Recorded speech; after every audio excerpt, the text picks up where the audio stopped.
sejahtera kepada pelajar-pelajar di luar sana. Baik, pada hari ini cikgu akan sambung pada soalan pengetahuan dan kemahiran bahasa, iaitu soalan 3B. Okey, berkaitan dengan sintaksis. Baik, seperti biasa, cikgu akan fokus kepada 5 bentuk soalan yang pernah ditanya dalam peperiksaan SPM. Baik, yang pertama cikgu akan fokus kepada pembinaan ayat tanya, yang kedua subjek dan predikat, yang ketiga pola ayat, yang keempat cakap ajuk, cakap pindah, dan yang terakhir ialah jenis ayat. Baik, mari kita lihat fokus yang pertama. Baik, fokus yang pertama ialah bina ayat.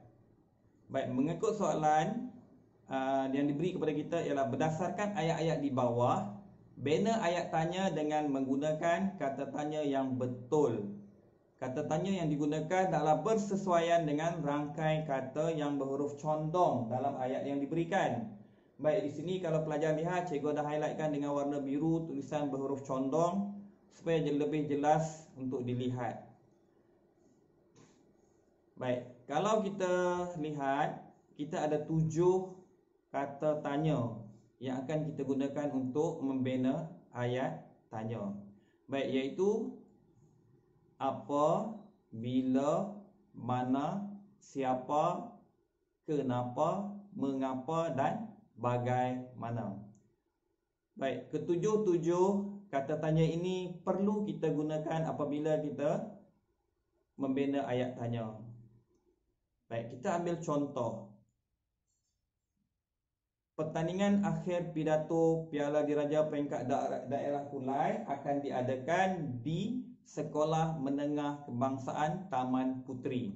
Perkataan bergaris condong ialah di Sekolah Menengah Kebangsaan Taman Puteri.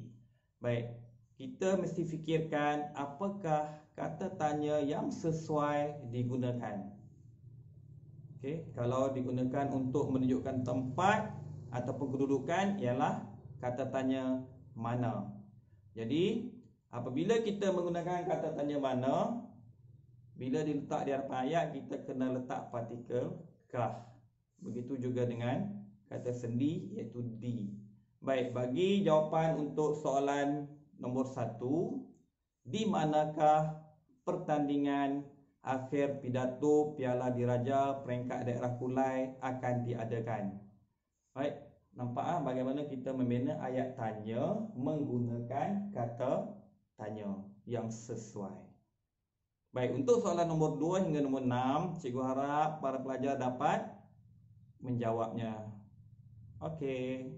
Baik, seterusnya kita lihat kepada fokus 2, iaitu subjek dan predikat. Baik, subjek dan predikat digunakan untuk menghasilkan ayat yang lengkap. Baik, kalau kita tengok contoh soalan di sini, kenal pasti dan tulis subjek dan predikat yang lengkap bagi setiap ayat seperti yang berikut. Iaitu, pekerja-pekerja di kilang itu didedahkan dengan peralatan moden untuk membuat kerja-kerja di kilang. Baik, subjek biasanya ialah unsur yang diterangkan, manakala objek ialah unsur yang menerangkan. Baik, kalau kita lihat ini ialah pekerja-pekerja di kilang itu ialah unsur yang diterangkan, manakala didedahkan dengan peralatan moden untuk membuat kerja-kerja di kilang merupakan unsur yang menerangkan subjek. Okey, cikgu harap para pelajar boleh faham bagaimana kita nak memisahkan subjek dan predikat. Okey, baik, seterusnya soalan nombor 2 dan 3, cikgu harap para pelajar dapat menjawabnya. Okey, seterusnya kita lihat pada fokus 3 pada hari ini, iaitu berkaitan dengan pola ayat. Baik, pola ayat ada 4.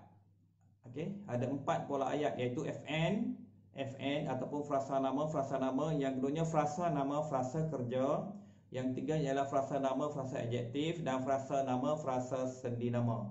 Baik, kesemua pola ayat mestilah bermula dengan frasa nama. Baik, kita lihat pada contoh soalan pada hari ini. Okey, yang pertama, soalannya minta kita untuk menyatakan pola ayat di bawah.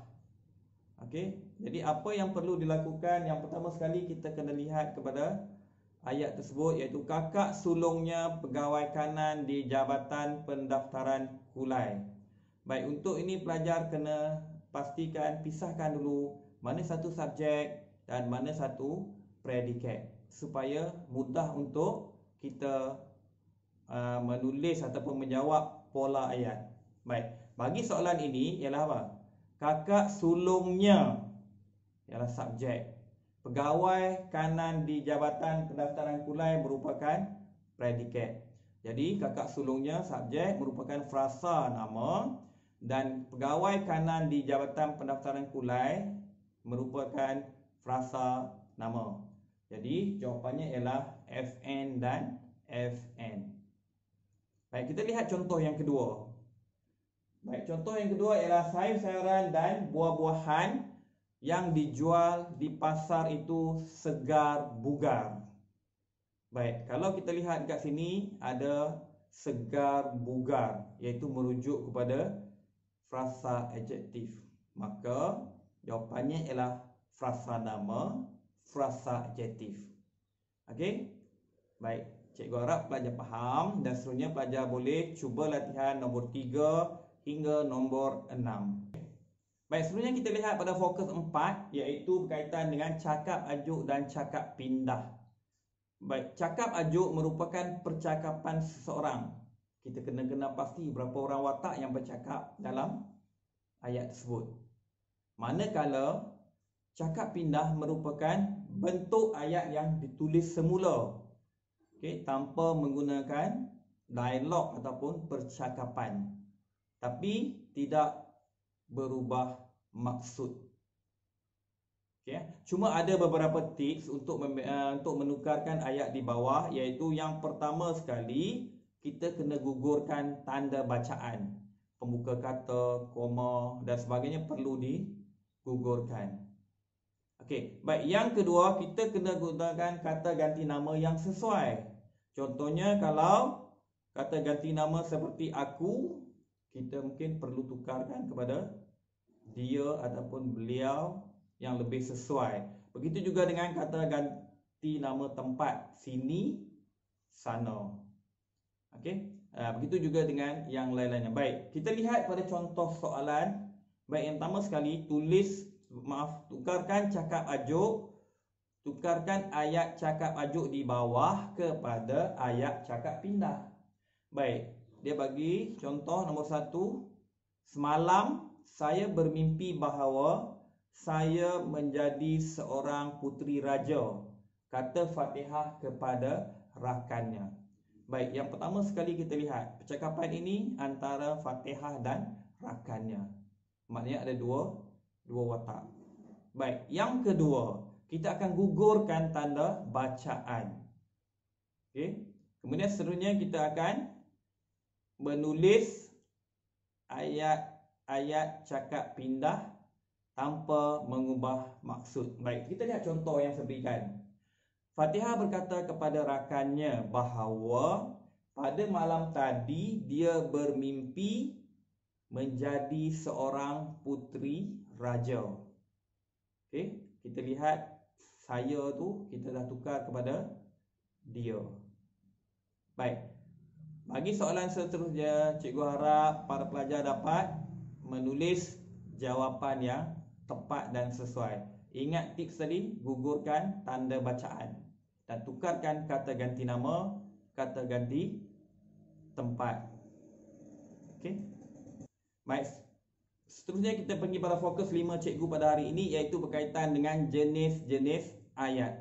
Baik, dalam bahasa Melayu kita ada 4 jenis ayat, iaitu ayat penyata, ayat tanya, ayat perintah serta ayat seruan.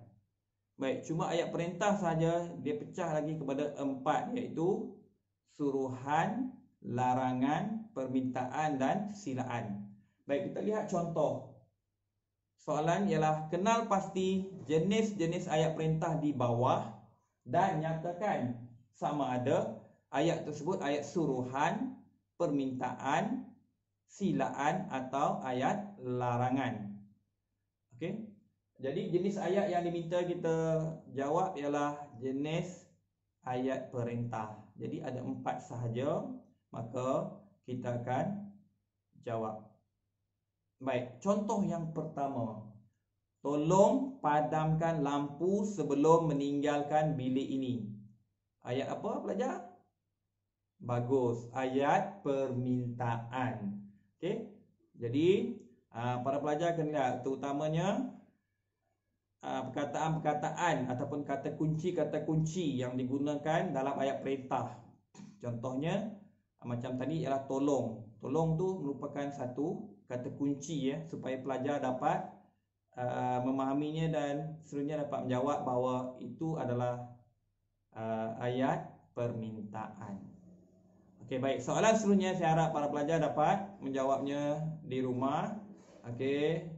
Tengok betul-betul kata kuncinya, kemudian jawablah dengan tenang.